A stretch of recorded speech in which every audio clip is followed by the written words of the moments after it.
Assalamualaikum warahmatullahi wabarakatuh. Alhamdulillahi rabbil alamin. Nahmaduhu wa nasta'inuhu wa nastaghfiruh.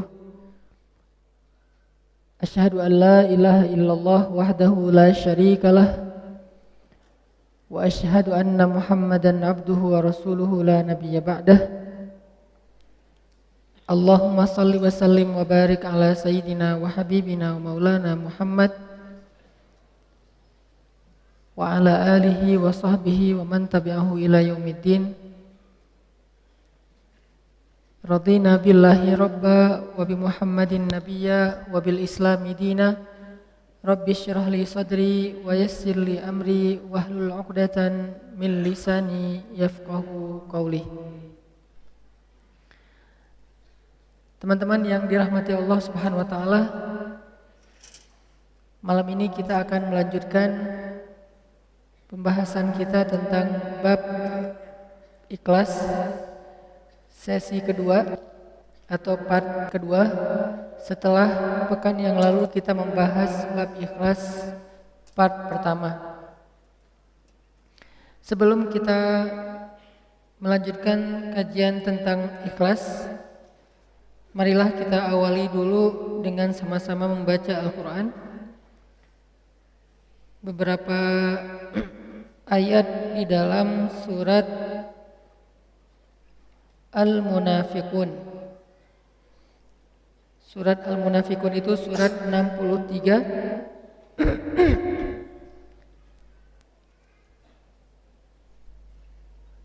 Surat 63 dari ayat pertama.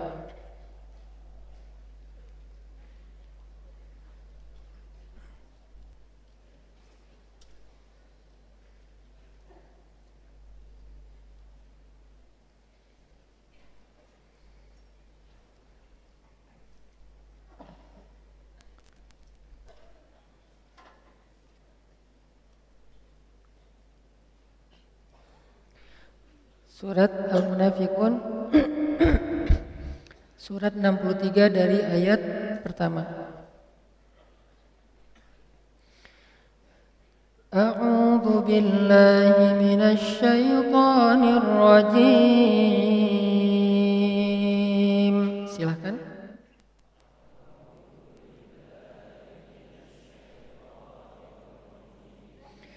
Bismillahirrahmanirrahim.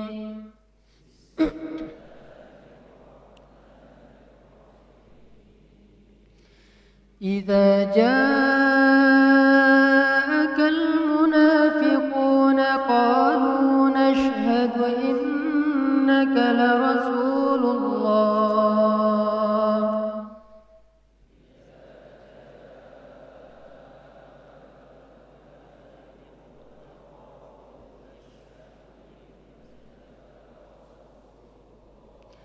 Wallahu ya'lamu innaka larasuluh.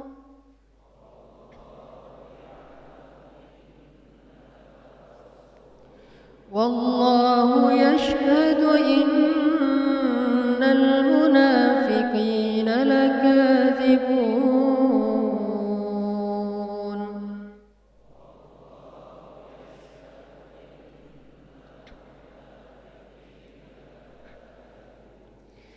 Ittakhadhu aymanahum junnatan fasaddu an sabilillah.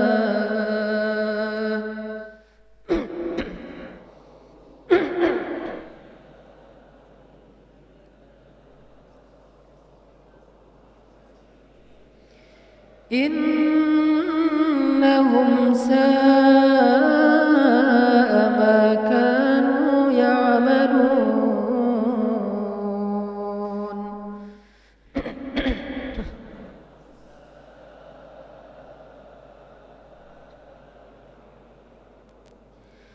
Dzalika bi annahum amanu thumma kafaru.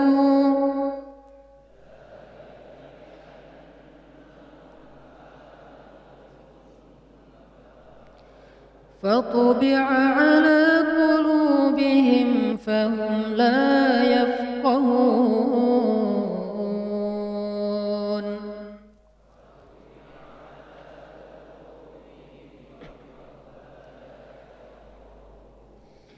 وإذا رأيتهم تعجبك أجسامهم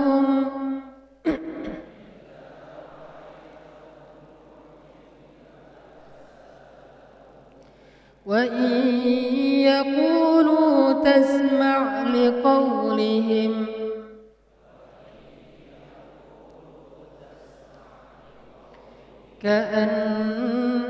كأنهم خشب مسندة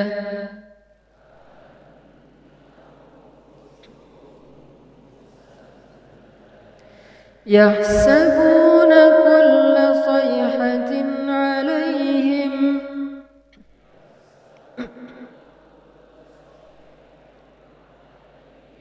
هم العدو فاحذرهم قاتلهم الله أنى يؤفكون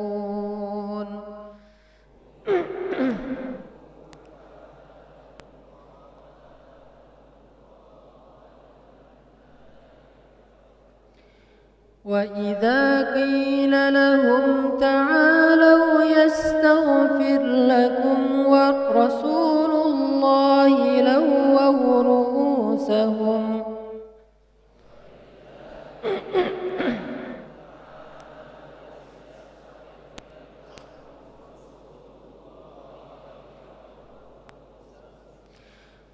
ورأيتهم يصدون وهم مستكبرون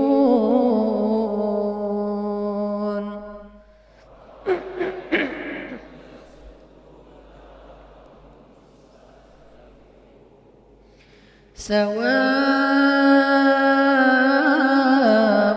عليهم أستغفرت لهم أم لم تستغفر لهم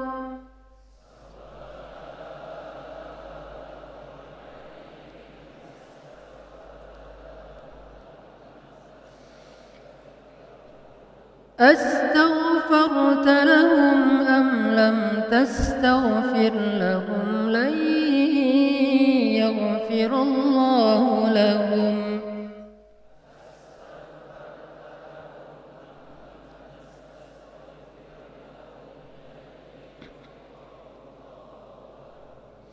إن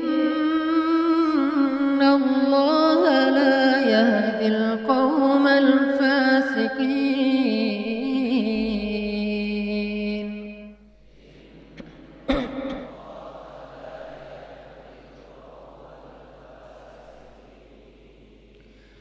هم الذين يقولون لا تنفقوا على من عند رسول الله حتى ينفضوا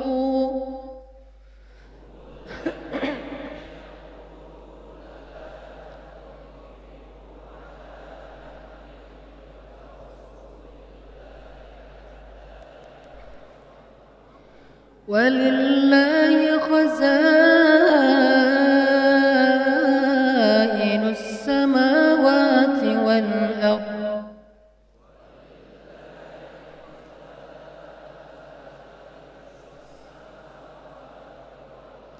ولكن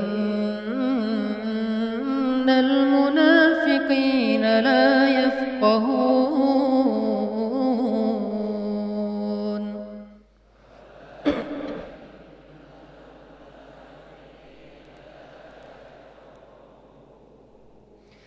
يقولون لئن رجعنا إلى المدينة ليخرجن الأعز منها الأذل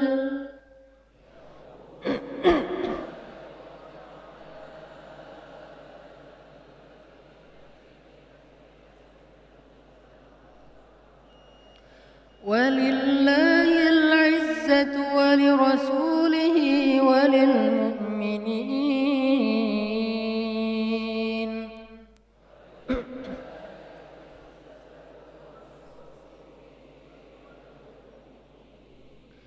ولكن المنافقين لا يعلمون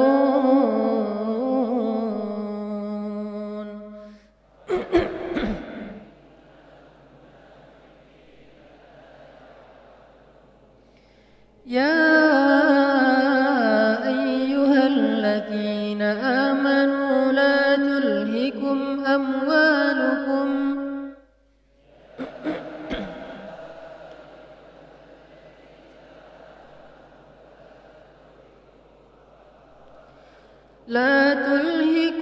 أموالكم ولا أولادكم عن ذكر الله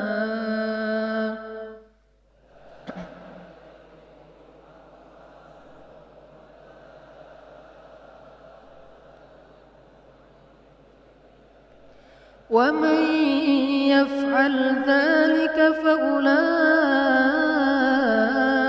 هم الخاسرون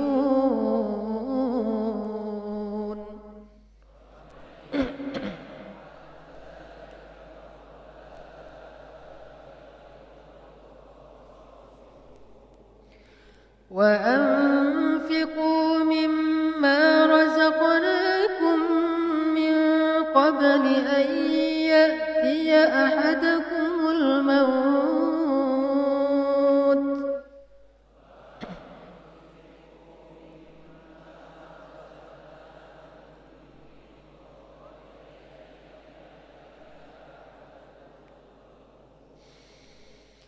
فيقول رب لولا أخرتني إلى أجل قريب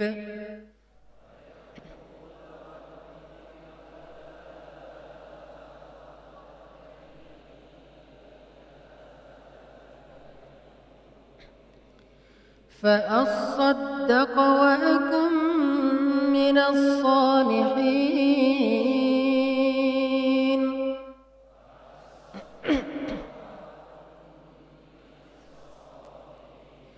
ولن يؤخر الله نفسا إذا جاء أجلها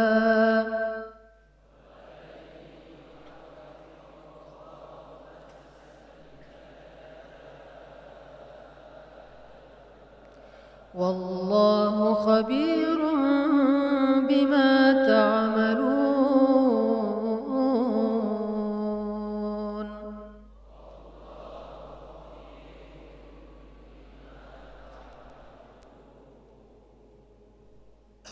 Sadaqallahul azim.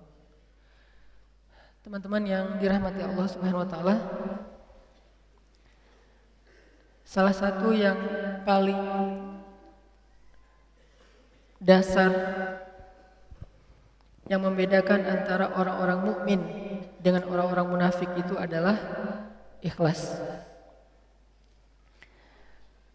Dan yang tahu tentang seseorang itu ikhlas atau riya hanyalah Allah, kemudian orang itu sendiri. Sehingga kita tidak bisa menjudge seseorang itu ikhlas ataupun riya. Ketika misalnya ada teman kita broadcast tentang satu nasihat-nasihat yang baik, udah gitu kita nggak bisa menjudge bahwa dia itu pamer ilmu, merasa paling benar, merasa paling soleh, merasa ini, merasa itu. Karena yang namanya merasa kan sifatnya batin ya. Yang namanya merasa itu kan urusan hati. Dan kita nggak tahu persis hati seseorang kecuali hanya Allah Subhanahu wa taala kemudian orang itu.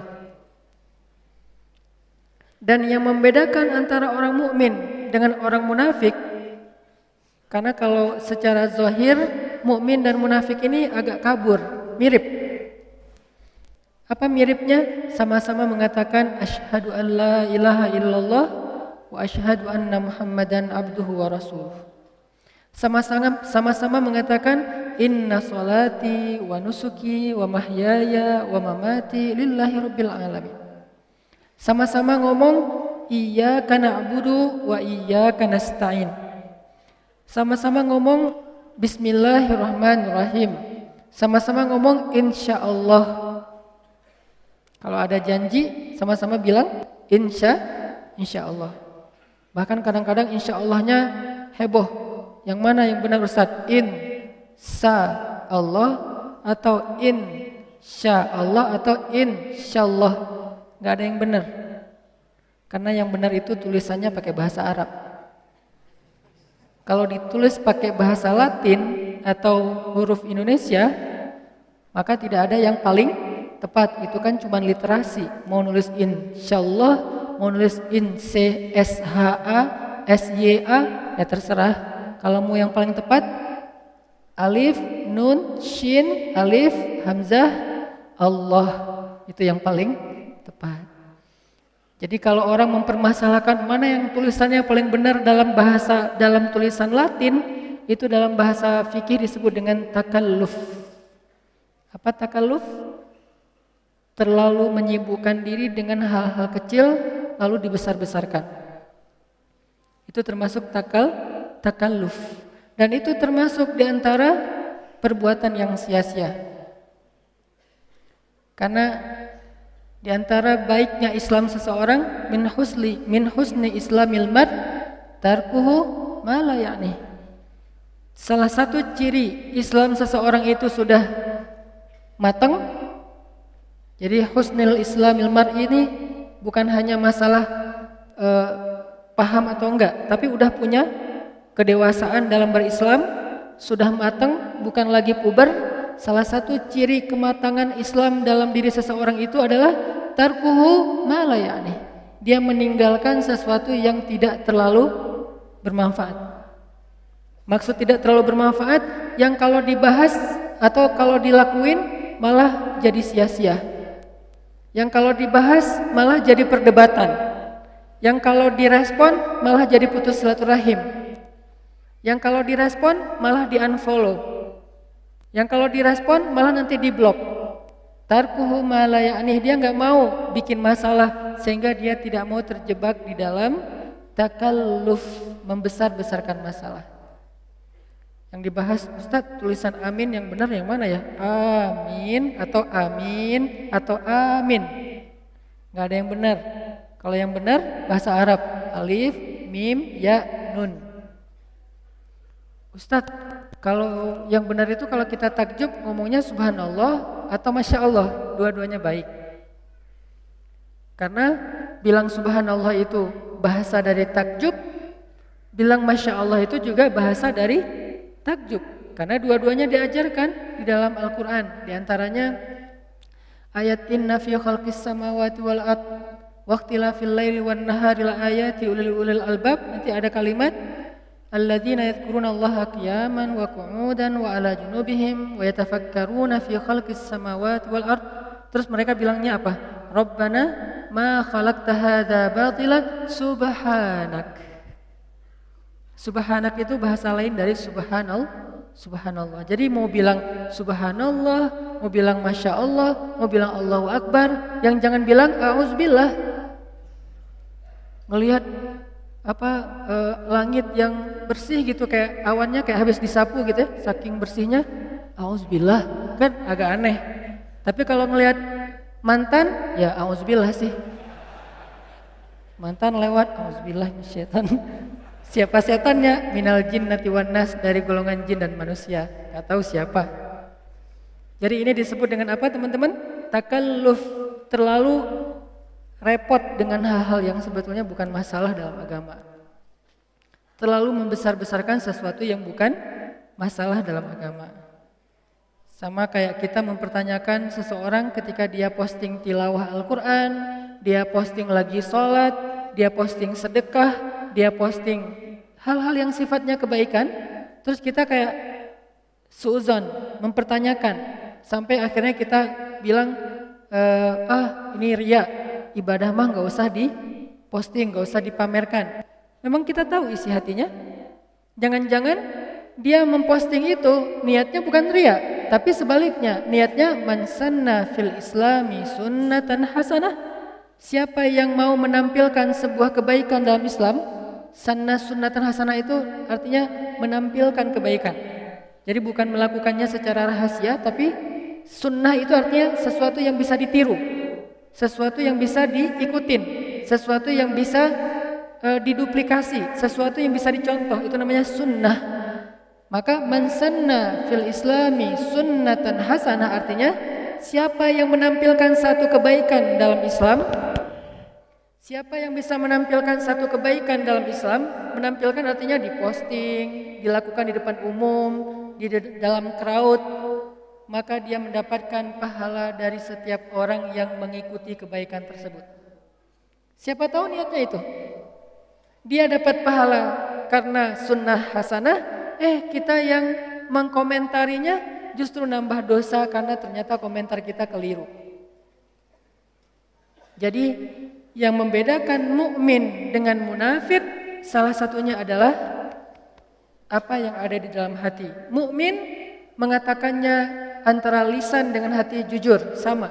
Ketika dia bilang hasbunallah wa ni'mal wakil, itu benar-benar dalam hatinya dia yakin cukup Allah.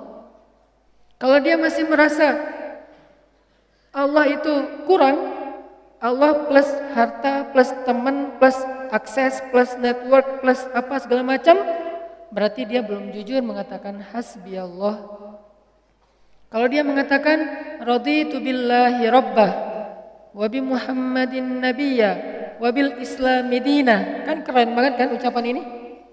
Aku ridho Allah sebagai Rabb. Arti Rabb Allah yang memelihara, Allah yang menjaga, Allah yang segala macam.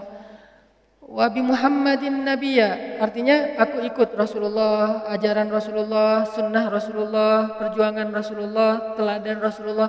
Wa bil islami dina, aku jalankan Islam sebagai manhajul hayah, the way of life. Dia ngomong kayak gitu, tapi dalam hatinya dia agak-agak ragu dengan Islam. Kira-kira Islam masih relevan gak ya dengan kehidupan sekarang? Nah, berarti dia tidak jujur antara lisan dengan hati. Dia masih lisannya mengatakan ridho, tapi hatinya menolak. Lisannya mengatakan insya Allah, tapi hatinya gak serius-serius amat. Lisannya mengatakan asyhadu an la ilaha illallah, tapi hatinya masih ragu. Berarti belum klop, belum ketemu antara ucapan zahirnya dengan apa yang dirasakan secara batin. Ikhlas namanya. Termasuk ketika kita melakukan satu kebaikan, sholat, kita kan berniat ya ketika sholat ya. Ada dua model orang berniat. Ada yang berniat dengan diam-diam, ada yang berniat dengan membaca teks. Usolli fardhu maghrib salasa raka'atin mustaqbil kiblati adaan ma'muman apa? Lillahi ta'ala. Dia ngomong gitu kan? Lillahi ta'ala. Ini karena Allah. Dia ngomong dengan lisannya lillahi ta'ala, tapi Allah tidak mendengar ucapan lisannya, tapi Allah mendengar apa yang terbersit dalam hatinya. Benar enggak nih lillahi ta'ala? Jangan-jangan dia melakukan itu karena sesuatu. Dan sesuatu itu disebut dengan modus. Modusnya macam-macam, bisa harta, bisa cewek, bisa jabatan, bisa apapun. Kalau misalnya di masa-masa kampanye, dia kemudian menampilkan kesolehannya di depan umum dengan niat, tapi kita nggak tahu kan niat orang kan, sehingga kita nggak bisa menjudge. Kita nahnu nahkum bizzawahir. Kita tuh hanya bisa menilai sesuatu yang tampak. Gak bisa menilai sesuatu yang tersembunyi dalam hati.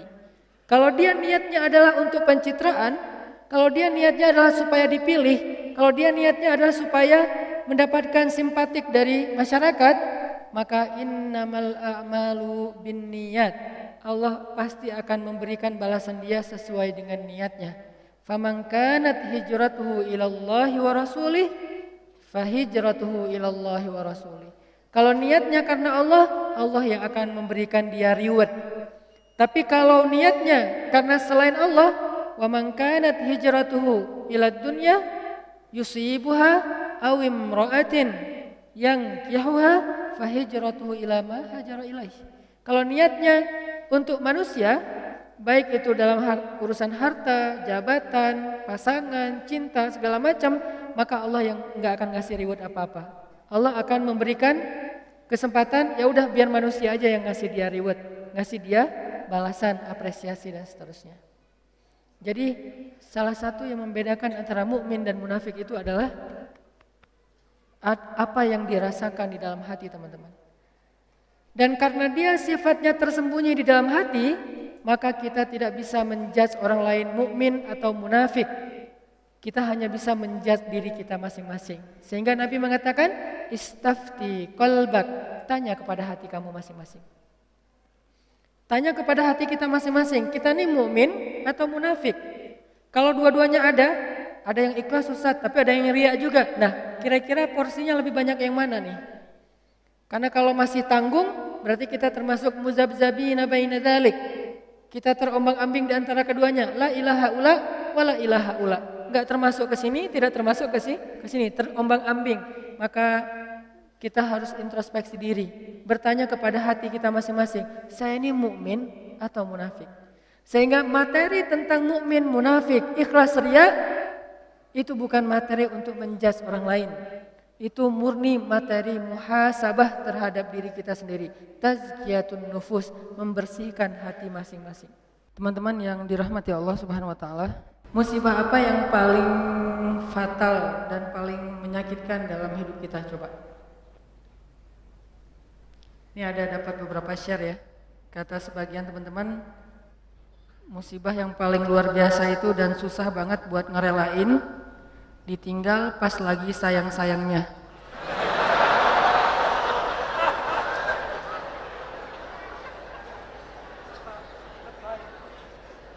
Saya tuh pas baca ini jadi mengenang lagi masa lalu sih. Masa lalu teman saya maksudnya. Atau ada juga yang bilang musibah paling besar yang susah direlain tuh harddisk ke format bersama kenangannya. Jadi tiba-tiba harddisknya error dan di dalamnya banyak foto-foto tentang masa lalu. Terus ada juga yang bilang ketika memasukkan uang 1.000 yang ternyata uang 100.000 ke kotak amal. Masa itu musibah? Ada juga yang bilang musibah yang susah kita rela itu adalah Ronaldo pindah ke Juventus.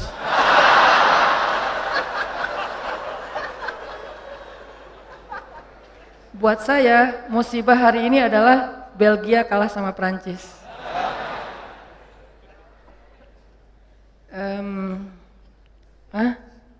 Ada yang bilang musibah itu adalah ketika sosok yang kita pilih gagal di pilgub.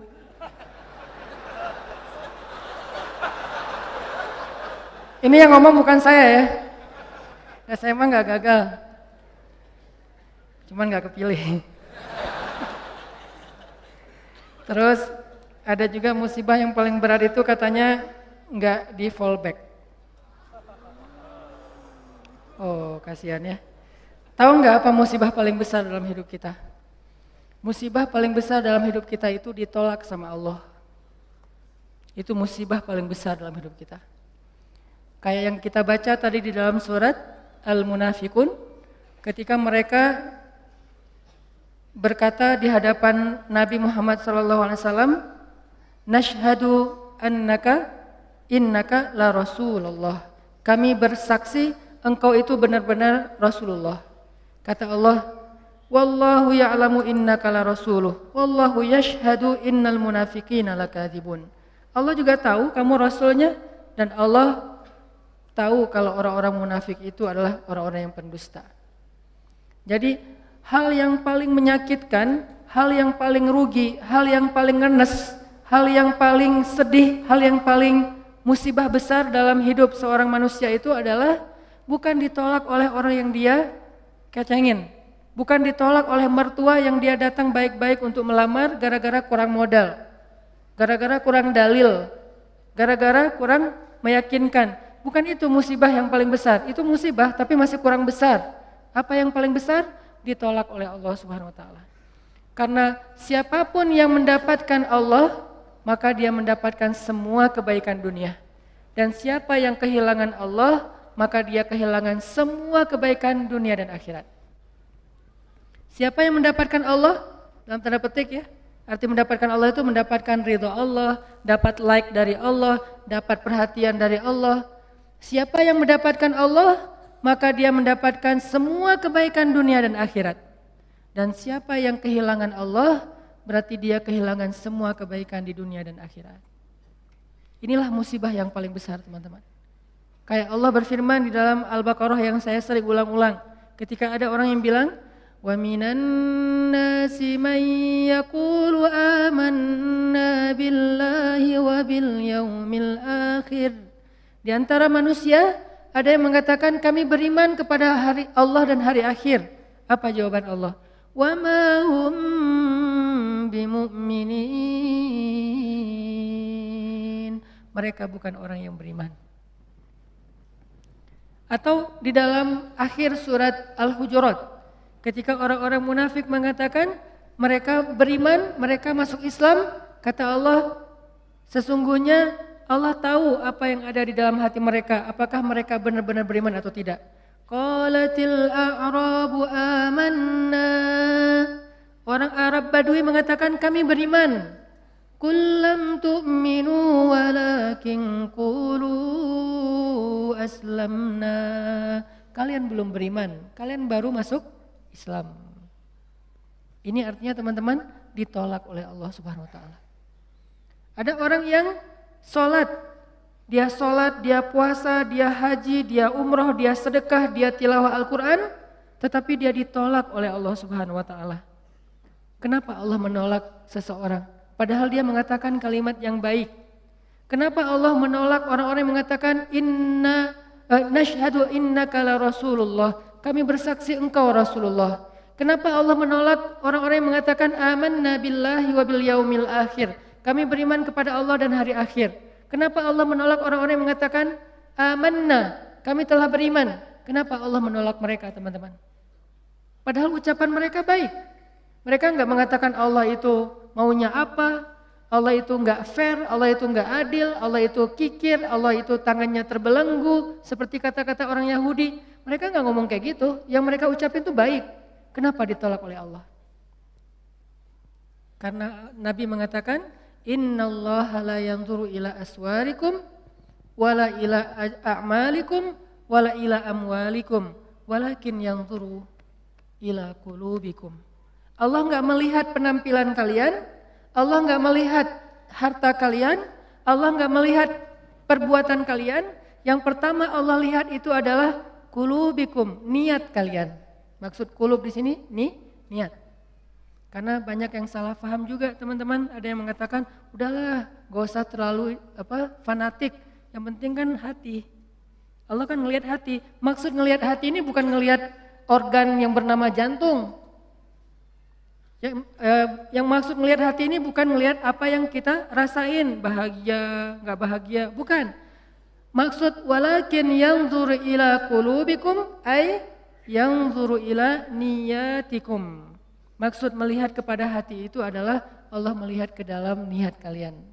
Apakah kalian mengatakan itu dengan jujur bahwa kalian benar-benar beriman atau itu hanya basa-basi?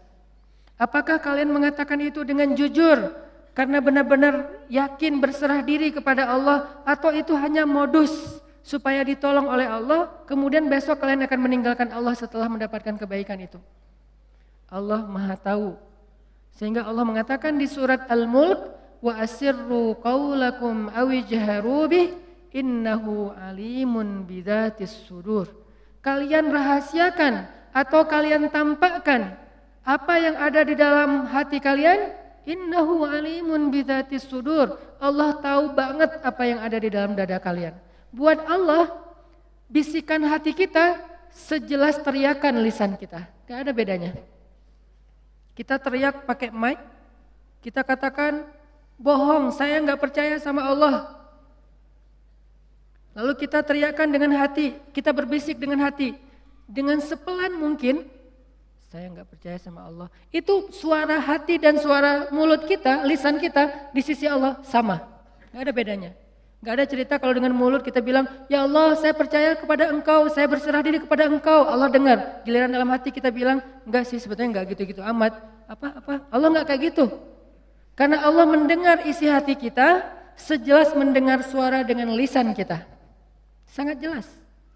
Sehingga ketika ada Nabi yang berdoa dengan suara yang lirih, Nabi siapa? Zakaria.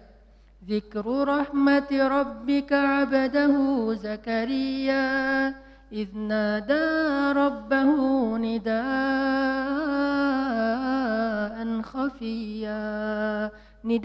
khafiyya, suara yang lembut, pelan, lirih, tidak ada yang mendengar seorang pun kecuali Allah Subhanahu wa taala.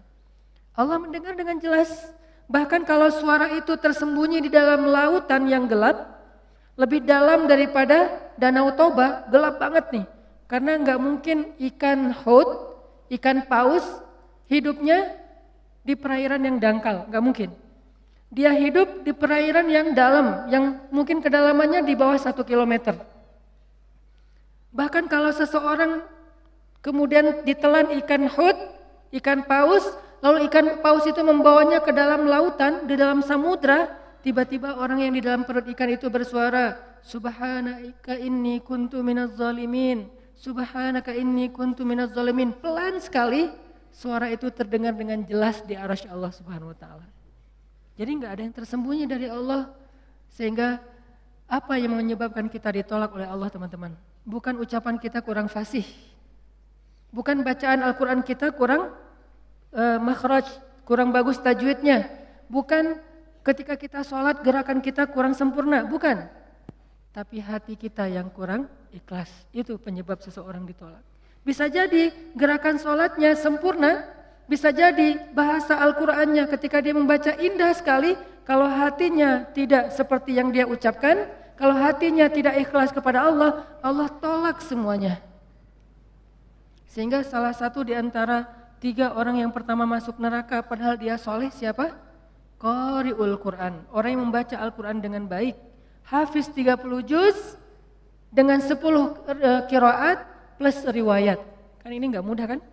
Hafal 30 juz, 10 qiraat pakai riwayat. Karena saya pernah ngalamin sulitnya mencari atau mendapatkan riwayat Al-Quran itu susah banget.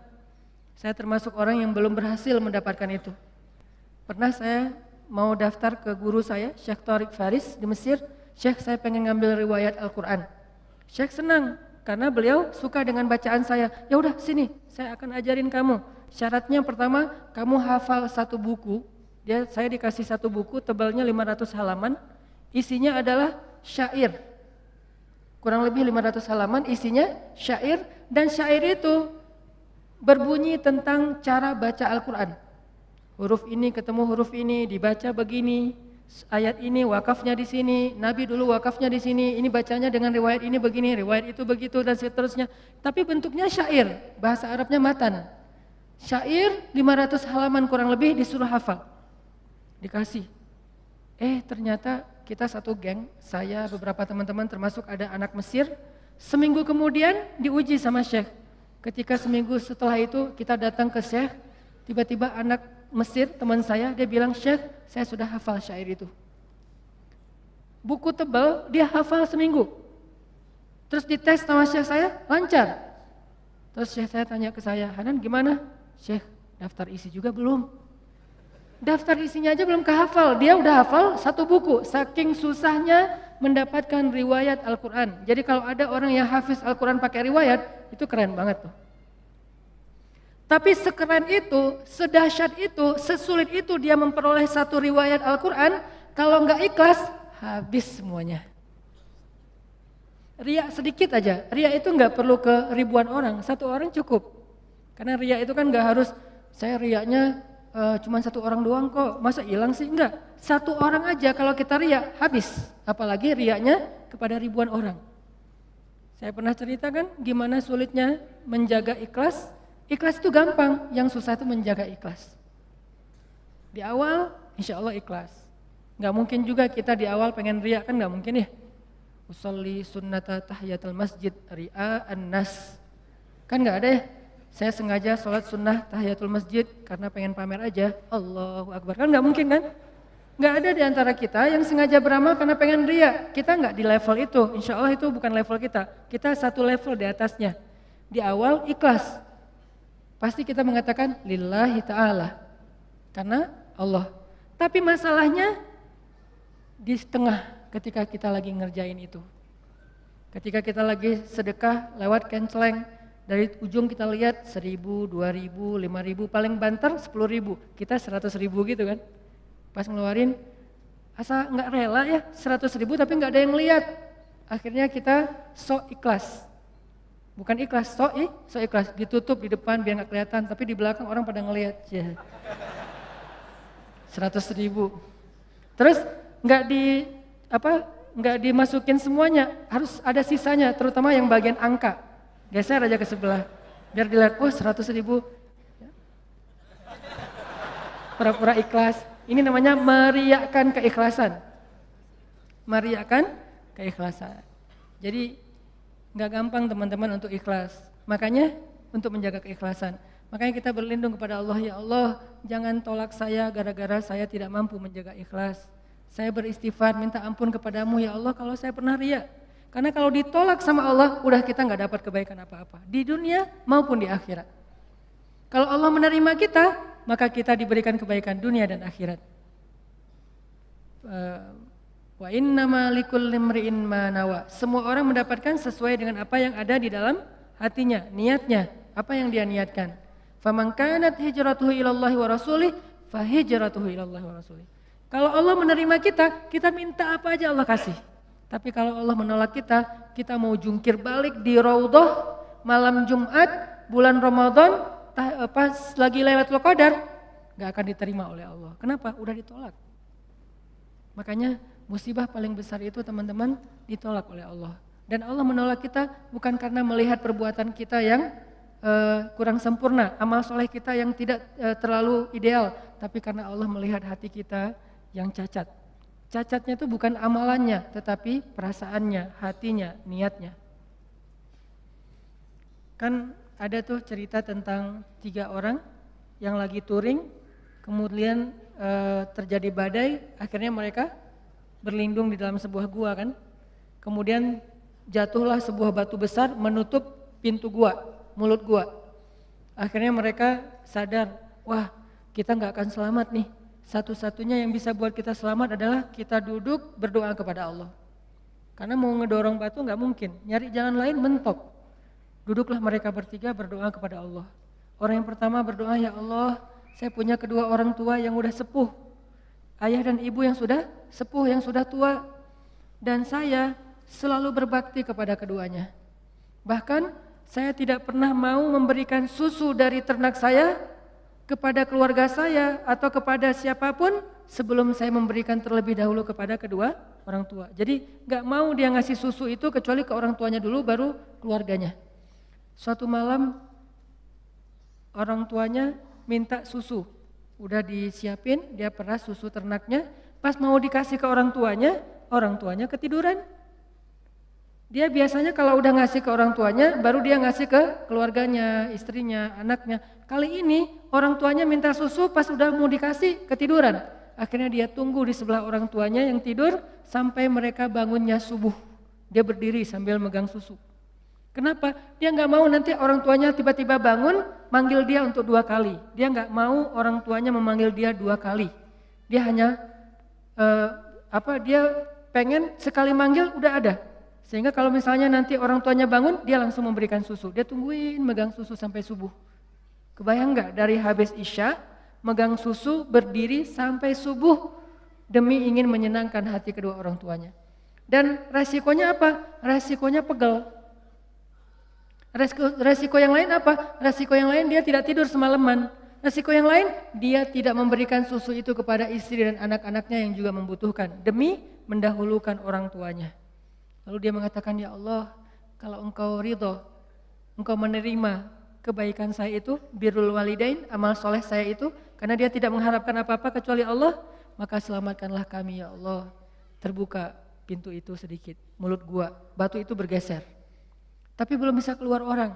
Orang yang kedua berdoa lagi, ya Allah, saya punya sepupu, cantik, saya suka sama dia, tapi dia nggak perhatian sama saya, dia cuek sama saya, dia kayak biasa aja sama saya. Sampai suatu saat dia butuh saya, dia pinjam duit 150 dinar, saya bilang saya akan bayar dengan syarat kamu mau tidur bareng dengan saya. Akhirnya saya pinjamkan 150 dinar, sebelum saya menidurinya, dia mengatakan, ya fulan, ittaqullah, takutlah kamu kepada Allah.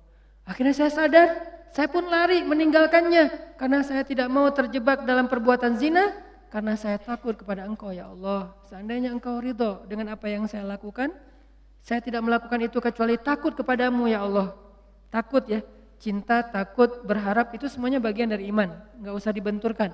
Karena takut kepadamu ya Allah, maka selamatkan kami. Bergeser lagi itu batu besar. Tapi belum bisa keluar orang. Yang ketiga berdoa, ya Allah, saya punya pekerja, saya punya pegawai yang suatu saat pulang ke rumahnya, pulang ke kampungnya, belum mengambil gaji. Lalu gaji itu saya kembangkan, saya berdayakan sampai bisa membeli ternak yang banyak, memenuhi lembah, onta, kemudian domba, dan segala macam. Tiba-tiba dia datang, Tuhan saya pengen mengambil gaji saya katakan gaji kamu itu semuanya. Tuhan jangan bercanda, gaji saya nggak sebanyak itu. Ya memang, tapi sudah saya kembangkan menjadi berkah dan berkembang. Maka itulah semua hasilnya. Lalu dia mengambil semua ternak-ternak itu dan tidak menyisakan satupun untuk saya. Kalau Engkau ridho ya Allah, selamatkan kami. Bergeser lagi batu itu dan mereka bisa keluar. Ini kalau Allah menerima kita teman-teman.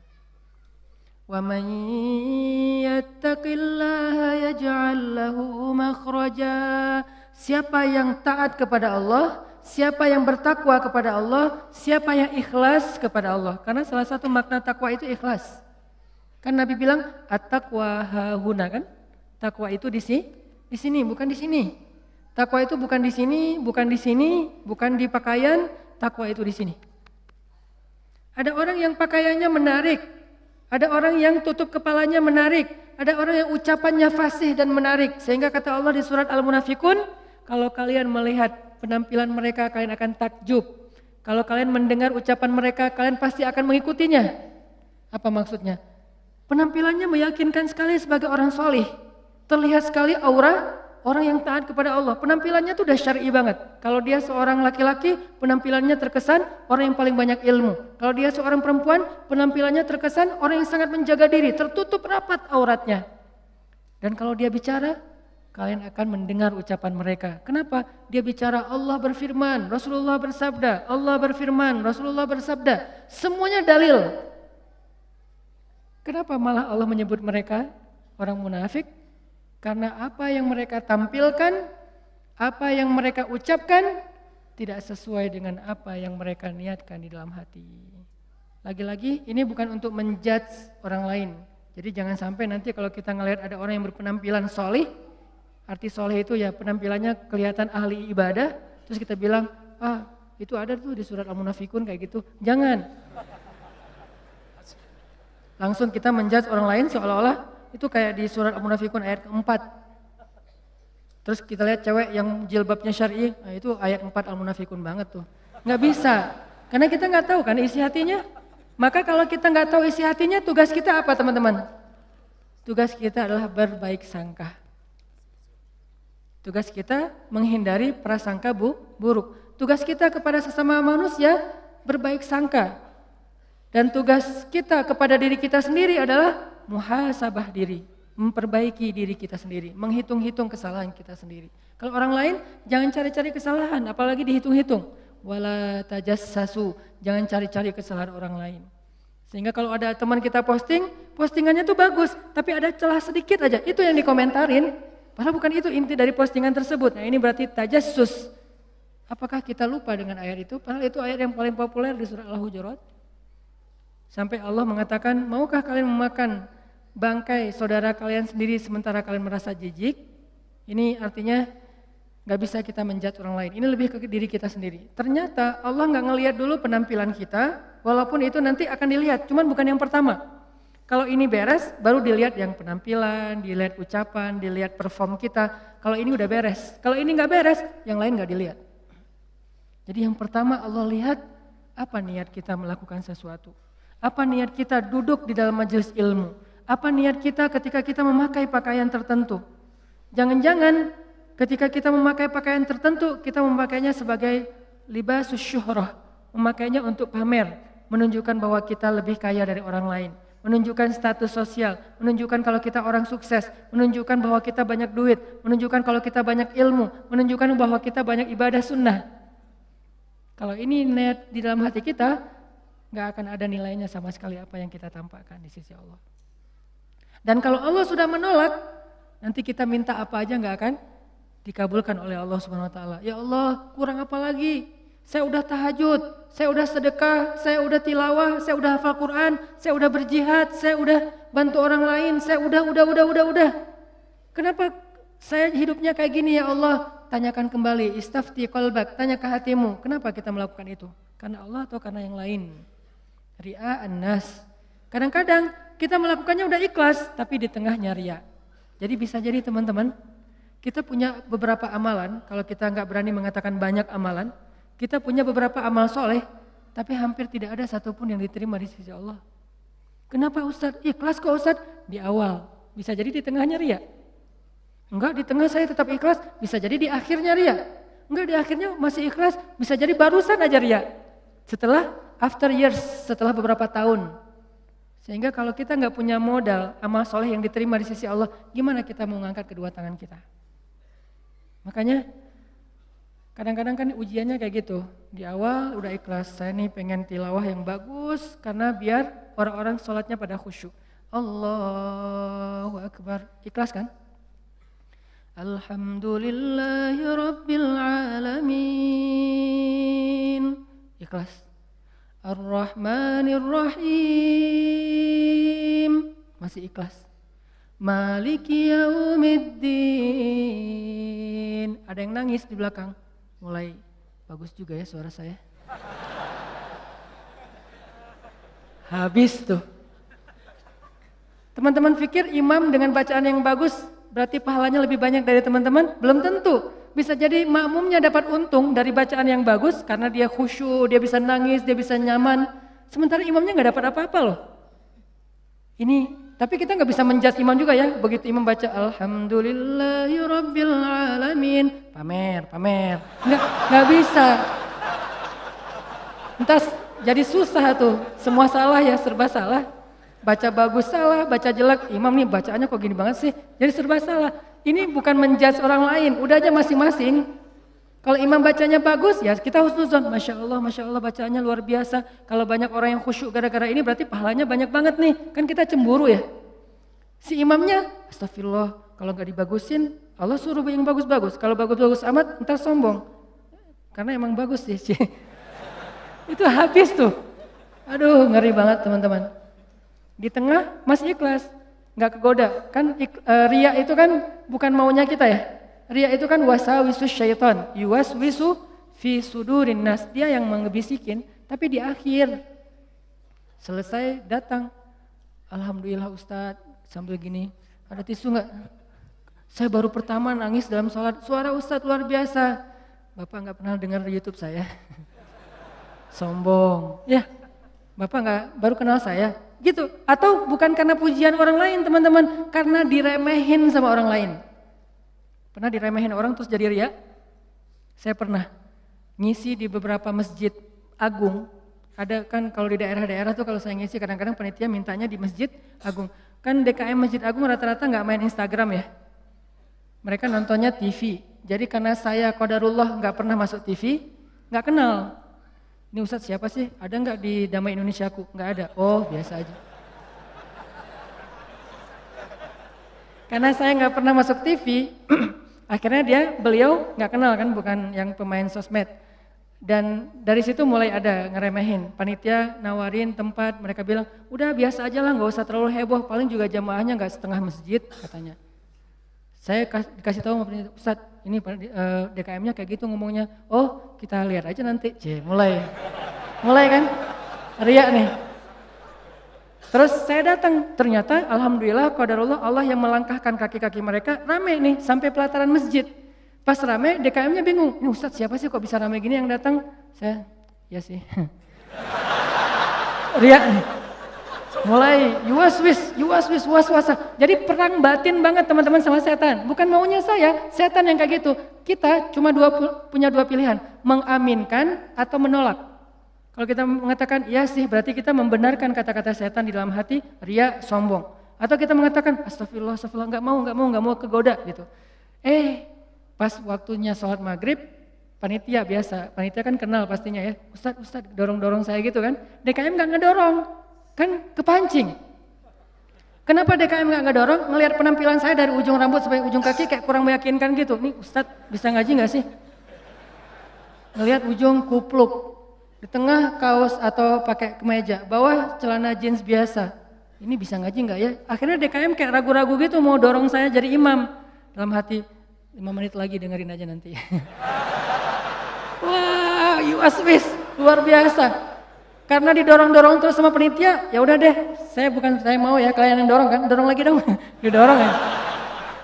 Udah aja jadi imam. Ngimamin. Karena tadi diremehin sama DKM, kepancing dong. Wah, Ar-Rahman nih, gua keluarin sekalian, Kenapa ngeluarin Ar-Rahman? Favorit, kartu as lah. Kan DKM-nya kayak ragu-ragu gitu. Sampai saya bilang, soft dirapatkan, diluruskan, saya nggak mau pakai bahasa Arab. Walaupun nggak bisa. Soft diluruskan dan dirapatkan gitu. Terus DKM-nya masih gini-gini. Ragu-ragu gitu. Dalam hati saya, ya bentar lagi, tenang aja. Wah, balik arah. Allahu Akbar. Itu udah gak benar lagi sholatnya tuh. Itu dirasain banget. Itu udah gak benar lagi sholatnya. Allahu Akbar. Begitu selesai Al-Fatihah. Gimana Pak? Udah dengar? Terus masuk Ar-Rahman. Serak pula. Aduh. Serak, suaranya hilang, segala macam. Aduh itu nyesel banget tuh. Gak bisa show off ya. Kalau pas lagi dapat mic-nya bagus sampai menggemanya tuh sekilo gitu ya. Itu kan enak banget ya. Buat seorang vokal mic itu kayak floor buat anak skate kan. Jadi bisa ngetrik banget kalau floornya dapat kan. Jadi buat saya tuh kalau mic-nya pas dapat, wah ini bisa semua trik dikeluarin nih. Fabi ayyi ala'i rabbikuma tukadziban. Udah Ar-Rahman aja yang biasanya dibagi 4. Sekarang 1 rakaat Ar-Rahman, rakaat kedua Al-Muluk. Kenapa? Biar sekalian didengerin. Nih Ar-Rahman ya, gini cara bacanya. Aduh, habis.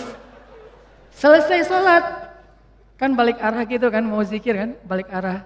Balik arah bukan pura-pura zikir sih, sambil zikir ngelihat ke arah si bapak. Kira-kira gimana ekspresinya sekarang? Itu teman-teman berat. Kadang-kadang bukan karena kita pengen dipuji orang, tapi kita nggak rela diremehin orang, itu yang bikin kita riak kan? Bukan karena kita pengen dielu-elukan, dipuji, dapat banyak like, dipuja-puja, bukan itu. Itu kita masih kadang-kadang bisa ngerem, tapi kita nggak sanggup bertahan, nggak bisa sabar kalau diremehin orang. Akhirnya kita bocorin juga kebaikan kita. Habis. Diremehin suami, diremehin pasangan, diremehin orang tua, diremehin mertua, diremehin teman-teman, segala macam. Diremehin tetangga, kita bukan pengen dipuji dan dipuja oleh orang lain, tapi kita nggak tahan kalau diremehin, keluar juga tuh. Siapa yang selama ini yang melakukan ini? Siapa yang bantu kamu? Siapa? Keluar semua. Satu persatu yang kita sebutkan, satu persatu berguguran dan tidak ada nilainya di mata Allah SWT. Sabarkah kita ketika diremehkan oleh orang lain untuk tetap menjaga rahasia amal kita antara kita berdua aja dengan Allah? Itulah ujian ikhlas. Bisa nggak kita jaga? Nggak mau kita bocorin rahasia kita berdua sama Allah. Begitu kita bocorin, sedih banget tuh. Udah langsung tidak ada lagi nilainya di mata Allah. Berapa banyak dari amal yang kita lakukan yang benar-benar kita mampu menjaga keikhlasannya di awal, di tengah, di akhir. Kalau ada, jangan menyimpulkan dulu bahwa kita udah sukses karena masih ada waktu selama kita masih hidup untuk kita batal. Mungkin nggak batal di akhir, tapi batalnya setelah beberapa tahun. Ada teman kita datang nanya-nanya ke kita tentang, ngafal Quran itu susah banget ya. Kenapa? Aku tuh ngafal 1 juz aja, juz 30 gak beres-beres. Oh, ya sebetulnya gampang sih kalau udah tahu triknya, mulai nih. Emang idealnya ngafal Quran berapa lama? Ya tergantung orangnya, ada yang 10 tahun, ada yang 5 tahun, ada yang 2 tahun, 3 tahun, setahun. Kalau aku sih alhamdulillah 6 bulan khatam. Habis semuanya tuh. Ngafal Quran emang gampang, capek, susah loh. Yang susah itu bukan ngafalnya, murojaahnya kan, ngejaga hafalan. Udah hafal 5 juz, biasanya baru kerasa capeknya tuh setelah 5 juz kata orang-orang yang hafal. Setelah 5 juz, mulai nih keteteran yang di belakang, balik lagi ke depan, hilang lagi yang di belakang, balik lagi. Kayak gitu ngafal Quran saking capeknya tuh sampai orang yang banyak putus asa. Udah setelah perjuangan, effort yang luar biasa, hilang hanya gara-gara kalimat cuman 5 menit aja, habis semuanya teman-teman. Rugi banget kan? Jadi jangan dulu menyimpulkan bahwa kita tuh udah pasti soleh, udah pasti istimewa, udah suci banget, hanya gara-gara kita punya amalan soleh lebih banyak dari teman kita. Mungkin dia amalnya biasa-biasa aja, tapi dia karena biasa-biasa gak bisa ngeriain kan? Hafal 30 juz dengan hafal Al-Ikhlas, kira-kira mana yang pantas diriakan?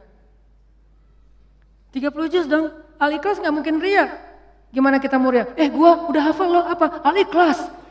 Apa yang mau diriain Al-Ikhlas? Yang ada Al-Ikhlas itu surat pelampiasan. Kalau udah mentok Al-Ikhlas.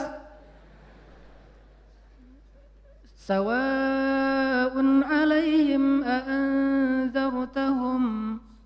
Perasaan tadi sebelum sholat lancar. A'anzartahum qul huwallahu ahad. Biasanya gitu kan? Mentok-mentoknya Al-Ikhlas. Kenapa? Cuman Al-Ikhlas yang kita paling ikhlas. Kenapa tadi kok bacanya yang susah-susah? Pengen dong sesekali orang tahu kalau hafalan saya udah nambah kan gitu ya. Pengen dong orang tahu, kayak kadang-kadang kan kita suka pengen melakukan sesuatu yang orang lain gak bisa lakukan. Membaca surat yang orang lain gak hafal surat itu jarang. Kalau Al-Ikhlas, Al-Falaq, An-Nas, Al-Kafirun masih oke lah. Karena Al-Kafirun suratnya agak susah kan. Banyak orang yang terjebak, la abudu ma ta'budun wala antum abidun ma a'bud. Kapan selesainya nih? Mutar aja di situ Al-Kafirun teh. Nah, kalau Al-Ikhlas kan jarang yang terjebak. Kalau Al-Ikhlas juga sampai salah, ini nih ngeri banget nih. Jadi mungkin jangan ngeremehin dulu teman-teman. Ada teman kita yang hafalnya, kamu hafal surat apa? Enggak, cuma dikit dari At-Takatsur sampai An-Nas doang. Itu juga gara-gara modal sholat taraweh. Karena dia taraweh selalu dengar itu kan, di taraweh suka dengar ayat itu ya, akhirnya kehafal sendiri. Dia nggak pernah sombong, dia nggak pernah riak karena hafalannya sedikit. Kita yang 30 juz, segitu doang, kemana aja loh? Habis 30 juz. Jadi yang hebatnya itu bukan berapa banyak amalannya teman-teman, tapi seberapa kuat dia menjaga keikhlasannya di awal, di tengah, di akhir, dan setelah beberapa lama. Jadi jangan menyimpulkan dulu. Fala tuzakku anfusakum huwa a'lamu bimanittaqa. Jangan kalian menganggap diri kalian udah pasti soleh, pasti istimewa, pasti baik, karena Allah lah yang paling tahu siapa yang paling bertakwa. Maksudnya siapa yang paling ikhlas, karena at-taqwa hahuna. Belum lagi nanti ada orang kadang-kadang, saya pernah di sebuah masjid, kita ngadain acara tabligh akbar, terus masjidnya rame, anak-anak mudanya penuh sampai ke depan masjid. Setelah selesai acara tabligh akbar kan suka ngobrol-ngobrol gitu kan sama DKM di ruang DKM. Ada salah satu sesepuh masjid ngobrol sama saya, dan waktu itu saya juga sedih. Kenapa saya ladeni gitu, harusnya saya pergi aja biar menjaga amal beliau kan. Beliau cerita, Ustadz, alhamdulillah ya sekarang masjidnya rame, ini perjuangannya gak mudah loh Ustadz.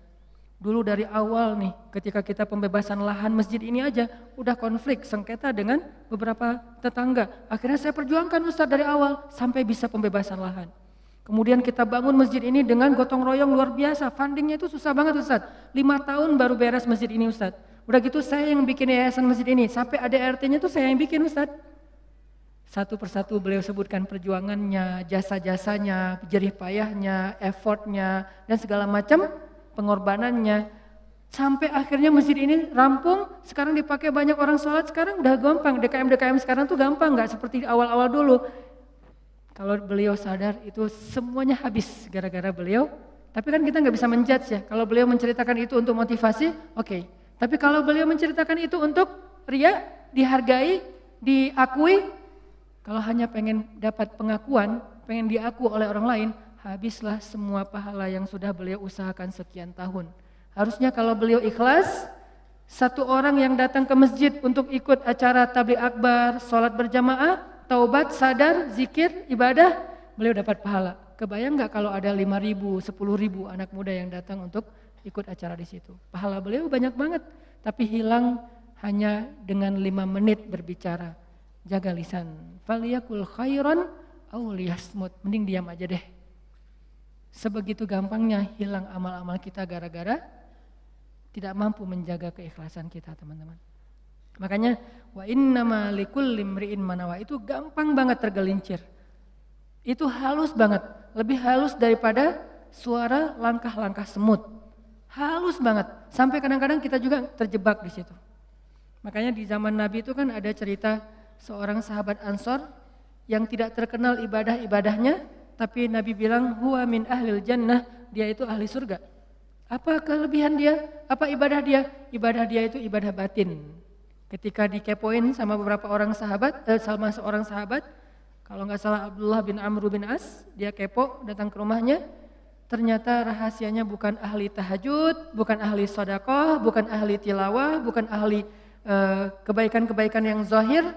Dia kalau ngelakuin amalan yang zahir, yang standar-standar aja lah, yang wajib, yang kalau ditinggalkan pasti dosa, sholat pasti, cuman nggak ada yang lebih, biasa-biasa aja. Terus yang bikin dia istimewa, ternyata ibadah batin. Apa ibadah batin dia?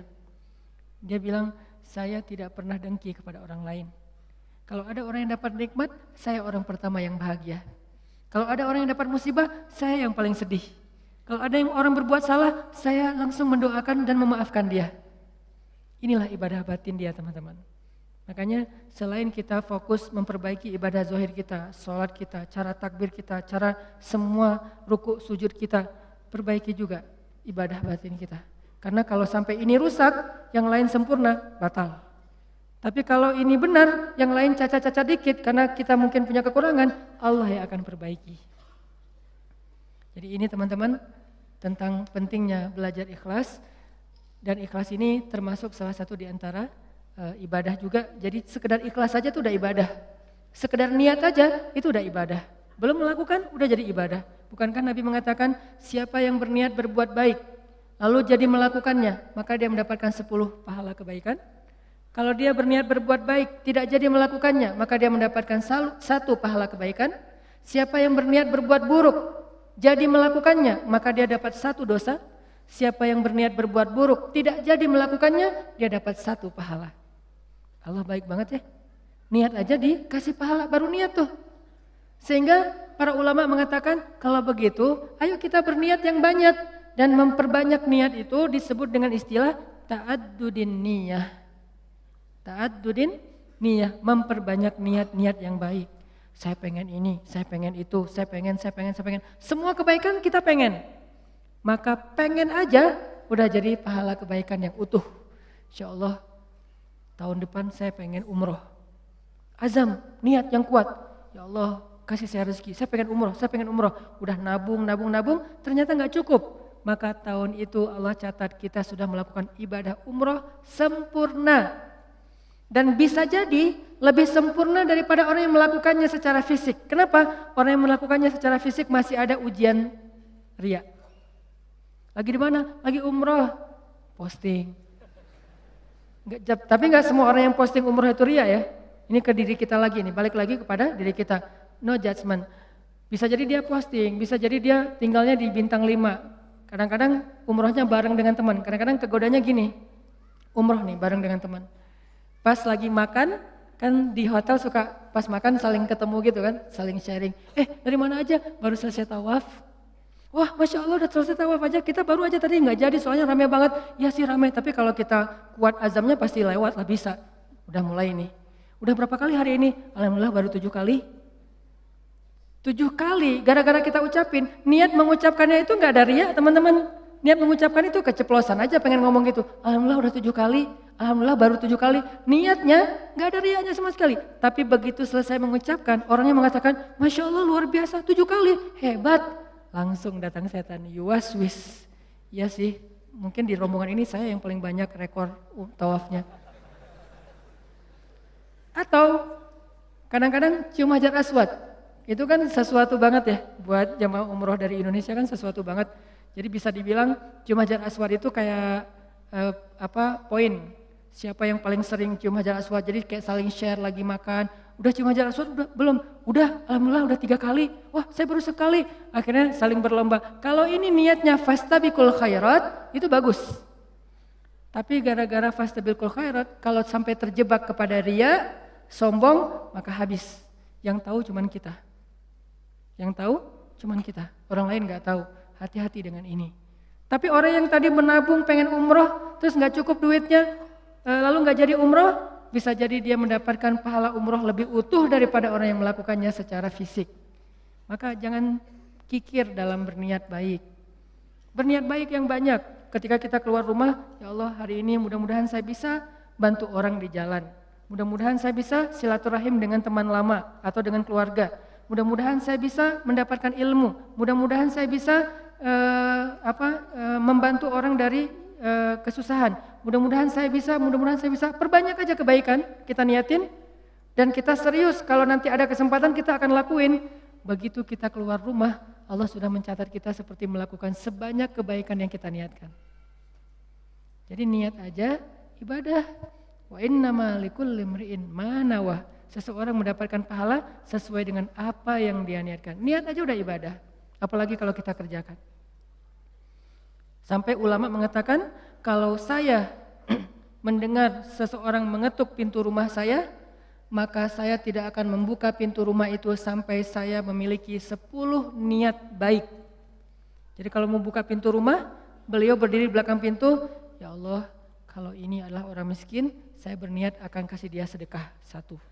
Kalau ini adalah seorang saudara yang sudah terputus silaturahim selama ini, saya akan sambung silaturahim 2. Kalau ini adalah seorang ulama, saya akan minta nasihat dari beliau dan ilmu 3. Kalau ini adalah seorang murid, saya akan kasih dia nasihat dan ilmu 4. Kalau ini adalah seorang yang berhutang, saya akan bayarkan hutangnya 5. Terus sampai 10 niat baik baru dibuka pintunya. Ternyata yang datang cuma 1 orang dengan 1 hajat, maka beliau mendapatkan pahala 10 hajat, 10 kebaikan. Ini hebatnya niat, ta'addudin niyah. Sehingga yuk kita berniat sebanyak mungkin berbuat baik. Saya akan gini, saya akan gini, saya akan gini. Salah satunya untuk akhirat kita, kalau saya pribadi berniat, ya Allah saya pengen banget nanti sebelum meninggal, kalau bisa udah khatam 30 juz. Dari dulu diusahain belum beres-beres, naik dikit turun banyak, naik dikit turun banyak. Kenapa? Mungkin banyak dosa, bisa dosa lisan, bisa dosa mata. Bukankah dosa itu bisa menghilangkan hafalan ayat Al-Quran? Dan kata Nabi, Al-Quran itu gampang hilangnya, lebih gampang daripada hilangnya onta yang liar. Cepat banget hilangnya. Enggak Ustaz, saya udah banyak dosa tapi enggak hilang-hilang. Ya enggak ada yang dihafal, apa yang mau dihilangin? Coba kalau mau tahu kita banyak dosa atau enggak, hafal Quran deh. Kalau susah, pasti banyak dosa. Kalau mau tahu itu cara kita untuk bisa mendeteksi dosa kita, salah satunya ya, hafal Quran. Coba, itu akan mendeteksi banget. Kalau kita udah lancar bacaan, tapi dengan syarat bacaannya udah lancar. Karena kalau bacaan belum lancar, ya bukan karena dosa, emang nggak bisa baca Quran ya. Berarti tahapannya baca Quran dulu. Kalau bacaannya udah lancar, tapi kok nggak bisa ya ngafal Quran? Ini bisa jadi kata Imam Waqi', al-ilmu nurun wa nurullah la yu'talil asi. Ilmu itu cahaya dan cahaya Allah itu tidak diberikan kepada pendosa. Cara ngukur diri kita banyak dosa atau enggak? Coba ngafal Quran. Kalau susah, pasti banyak dosa. Sehingga pesantren di dekat rumah saya tuh, pesantren Kampung Quran namanya. Dulu ada program daurah hafal Quran selama bulan Ramadan, 1 bulan 30 juz. Di Indonesia, di Cihanjuang, Cimahi, 1 bulan 30 juz. Pas saya diundang ke situ ngisi waktu subuh, saya bilang, ini programnya apa Ustadz? 30 juz 1 bulan. Saya dalam hati, emang bisa? Saya tuh udah lebih 10 tahun gak beres-beres. Ngeremehin gitu kan, ternyata ada yang bisa. Dari sekian puluh siswa atau santri, ternyata sekitar hampir 10 orang khatam sebulan 30 juz, lancar teman-teman. Sebulan 30 juz lancar. Modalnya mungkin cuma juz 30 doang pas baru datang. Dan apa metodenya Ustadz? Ternyata metodenya itu enggak rumit-rumit, sederhana. Kalau mereka ngerasa susah hafalan, disuruh sholat taubat terus istighfar. Itu doang. Kalau Ya Allah kok susah banget ya, kan kadang-kadang ada halaman yang mudah, ada halaman yang susah ya. Yang biasanya kalau lagi enak tuh moodnya dapat, bisa sekali duduk 2 lembar langsung hafal dan lancar. Kalau lagi nggak dapat, 1 ayat aja nggak beres-beres.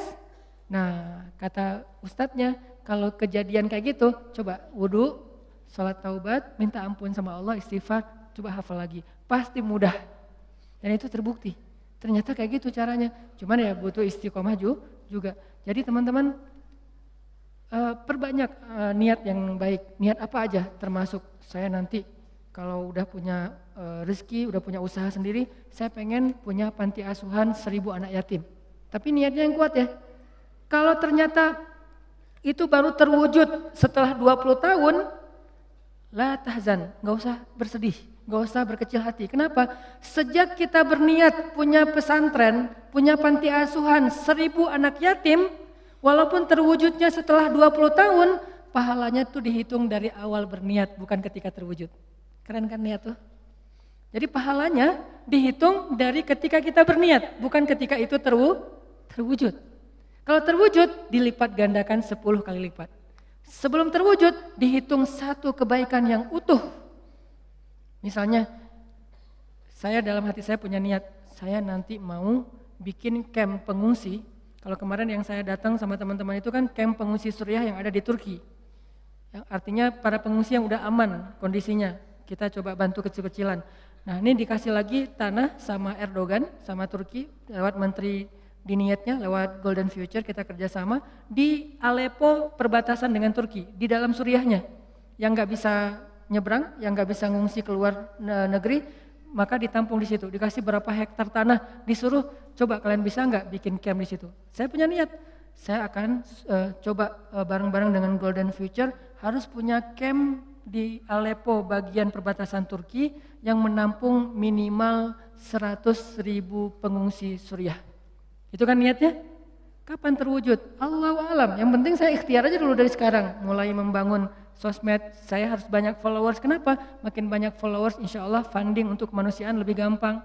Terus juga membangun jaringan beberapa tempat di seluruh Indonesia supaya kita kerja bareng-bareng untuk selain kemanusiaan di Suriah, kemanusiaan juga di Indonesia. Bikin kegiatan-kegiatan dakwah anak muda. Tapi salah satu target goals saya itu adalah bisa ngebantu korban-korban perang, bukan membantu perang, membantu korban perang. Kalau membantu korban perang kita datangnya bawa roti, bawa gandum, bawa obat-obatan. Kalau membantu perang kan bawa senjata ya, dan saya megang senjata juga belum pernah.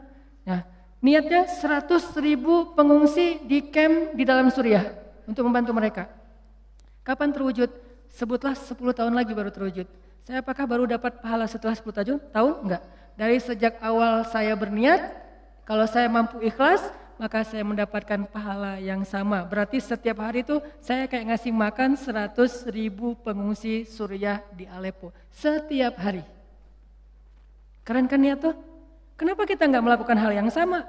Kenapa kita nggak berniat aja kayak gitu? Saya akan ikut juga dengan program Ustadz Hanan. Walaupun sekarang saya belum bisa support dana, tapi insya Allah kalau saya ada dana nanti saya pasti akan ikut nyumbang. Saya juga akan funding dengan teman-teman saya. Niatin aja.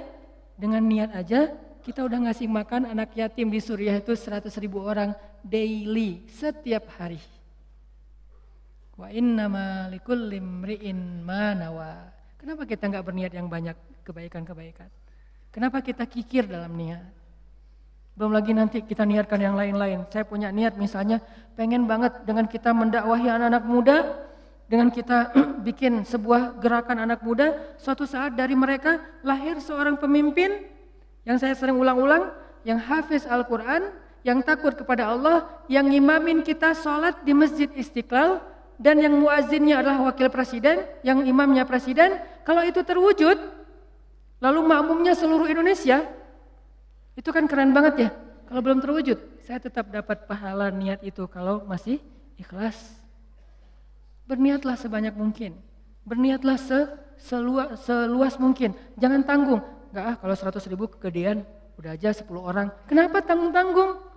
Memangnya buat kita rugi kalau kita niat 100.000 orang kita kasih makan, udah aja niat. Tapi enggak mungkin tercapai, siapa bilang enggak mungkin? Banyak hal yang sekarang saya alamin secara pribadi dan bersama teman-teman di Pemuda Hijrah, itu kejutan loh dari Allah. Dulu mungkin kita anggap itu mimpi bisa pergi ke camp Suriah yang ada di Turki, mimpi bisa dakwah ke anak-anak, teman-teman anak-anak muda bisa bareng-bareng, mimpi bisa ini, bisa itu segala macam. Itu kayak mimpi, tapi Allah wujudkan. Kenapa? Intasdukillah yasdukka. Kalau kamu jujur kepada Allah, Allah juga akan jujur kepada kamu. Ya bani Israil azkuru ni'mati allati an'amtu alaikum wa awfu bi'ahdi ufi bi'ahdikum. Tunaikanlah janji kalian kepada aku tunaikan janji aku kepada kalian. Intasdukillah yasdukka. Jujurlah kepada Allah, Allah jujur kepada kalian. Ihfazillah yahfazka. Jaga Allah, Allah jaga kalian. Fadhkuruni adzkurkum. Ingat aku ingat kalian. Selalu kayak gitu, kaidahnya sama, walaupun redaksinya berubah-ubah. Yuk teman-teman, kita ta'addudun niyah, tajdidun niyah, perbanyak niat, perbaharui niat-niat kita. Berniatlah berbuat baik sebanyak mungkin semasa kita hidup. Saya mau gini, dari mulai berbuat baik kepada pasangan kita, kepada anak-anak kita, kepada keluarga besar kita, kepada tetangga kita, kepada masyarakat kita, kepada dunia. Banyak niat yang baik. Selama itu belum terwujud, kita tetap dapat pahala satu kebaikan yang utuh. Kalau terwujud, maka semua kebaikan itu dilipat gandakan minimal 10 kali lipat. Nggak ada ruginya. Yuk kita berakad dengan Allah Subhanahu wa taala. Yuk kita bermuamalah dengan Allah Subhanahu wa taala. Jaga niat kita, jangan tergoda untuk sombong dan riya. Kalau sesekali tergoda karena yuwaswisu fi sudurinas, istighfar. Astagfirullahalazim, ya Allah maafkan saya. Ini bukan maunya saya, tapi kayak kegoda gitu, kepancing gitu. Astagfirullah. Allah mudah-mudahan mengembalikan kembali pahala yang tadi hampir kebakar oleh api riya dan sombong kita. Barakallah, mudah-mudahan kita selalu istiqomah untuk mencas iman kita dalam majelis-majelis seperti ini. Teman-teman, ini adalah taman surga. Taman surga yang di bumi itu cuma ada 2. Satu Raudhah yang ada di Madinah, di Masjid Nabawi. Yang kedua majalisul ilmi wal ulama, majelisnya ilmu dan majelisnya para ulama. Kalau kita pengen ngerasain berkahnya taman surga yang didoakan oleh malaikat, yang diridhoi oleh Allah, yang Allah turunkan banyak rahmat. Seperti Allah turunkan rahmat ke dalam surga kan, Allah turunkan rahmat ke surga itu banyak banget ya. Lebih banyak daripada jumlah tetes air hujan yang turun ke bumi loh. Setiap hari Allah turunkan rahmat. Di mana tempatnya? Di dalam majelis ilmu. Sabarlah duduk dalam majelis ilmu. Kadang-kadang entertainnya membuat kita nyaman, kadang-kadang kurang entertain. Bukan, itu enggak masalah. Itu cuman gimmick, itu cuman packaging. Yang jelas di dalam majelis ini, selama kita masih duduk, Allah terus ngasih rahmat buat kita. Rahmat itu berkucuran buat kita itu kayak air hujan, turun dalam kebaikan-kebaikan hidup kita. Sampai kita bangkit, keluar dari tempat ini, baru berhenti rahmat itu. Ustaz, kalau gitu saya nggak akan keluar. Ya, rahmat juga ada di luar. Bisa dengan membantu orang lain, bisa dengan, bukankah nanti ada hadis, membantu, menyelesaikan hajat seseorang, itu lebih baik daripada itikaf di masjid selama 60 tahun. Masjid apa? Masjid Nabawi loh. Menyelesaikan hajat seseorang lebih baik daripada itikaf di Masjid Nabawi 60 tahun. Riwayat yang lain 80 tahun, artinya seumur hidup. Bukan berarti saya nggak akan hadir di majelis ilmu, bantu orang aja. Enggak. Kita lakukan sebanyak mungkin kebaikan. Fastabiqul khairat wasari'u ila maghfiratin min rabbikum wa jannah. Barakallah ya muqallibal qulub, tsabbit qulubana ala dinik. Ya musarrifal qulub, sarrif qulubana ila ta'atik. Ya Allah yang membolak-balikan hati, tetapkanlah hati kami dalam keikhlasan ya Allah. Tabahkan kami agar selalu mampu menjaga keikhlasan di dalam hati. Sabarkan kami agar tidak terpancing dengan godaan-godaan yang membuat kami riya ya Allah. Agar tidak terpancing untuk dipuji, agar tidak terpancing untuk dihargai, agar tidak terpancing ketika diremehkan, agar tidak terpancing ketika orang bertanya tentang kebaikan-kebaikan kami. Ya Allah, bimbing kami ya Allah, ajarkan kami ya Allah, bagaimana cara kami menjaga keikhlasan, menjaga amal-amal kami. Karena kami sadar ya Allah, amal kami cuma sedikit dan belum sempurna. Kalau yang sedikit dan penuh cacat itu juga sampai terjebak dalam riya, lalu apa yang akan kami bawa pulang ke kampung akhirat kelak ya Allah. Betapa rugi orang yang beramal soleh bertahun-tahun lamanya, hilang dalam hitungan menit gara-gara dia riya dengan kata-katanya ya Allah. Kami berlindung kepadamu dari sombong dan riya. Kami berlindung kepadamu dari hawa nafsu dan bisikan syaitan. Ya muqallibal qulub, Rabbana la tuzigh qulubana ba'da idh hadaitana. Ya Allah, janganlah Engkau biarkan hati kami tergelincir setelah Engkau beri kami petunjuk, ya Allah. Jangan Engkau biarkan kami menjadi orang sombong justru setelah kami beramal soleh, ya Allah. Jangan Engkau biarkan kami menjadi orang yang merasa diri paling baik justru setelah kami bertaubat dan berhijrah, ya Allah. Kadang kami merasa seperti itu. Ketika kami pulang dari masjid, kami melihat teman kami duduk-duduk di jalan, kami kadang merasa bahwa diri kami lebih baik daripada mereka. Padahal tidak ada yang menjamin akhir hayat seseorang kecuali Engkau, ya Allah. Kami pun tidak tahu apakah akhir hayat kami akan sebaik ini atau justru bertolak belakang dengan yang sekarang, ya Allah. Bisa jadi saat ini kami beramal soleh, tapi besok kami riak dan hanguslah semua pahalanya. Bisa jadi teman kami hari ini berbuat dosa, tapi besok mereka bertobat, maka mereka menjadi orang yang lebih Engkau cintai, ya Allah. Ya muqallibal qulub, jaga hati kami, ya Allah. Bimbing lisan kami, ya Allah. Jangan biarkan setan menjebak kami di dalam riak dan sombong. Jaga amal kami, ya Allah, sampai akhir hayat kami, sehingga kami bisa bertemu dengan Engkau dengan membawa timbangan kebaikan-kebaikan yang Engkau ridhai. Rabbana atina fid dunya hasanah wa fil akhirati hasanah wa qina azabannar. Subhanakallahumma wa bihamdika asyhadu an la ilaha illa anta astaghfiruka wa atubu ilaik. Assalamualaikum warahmatullahi wabarakatuh.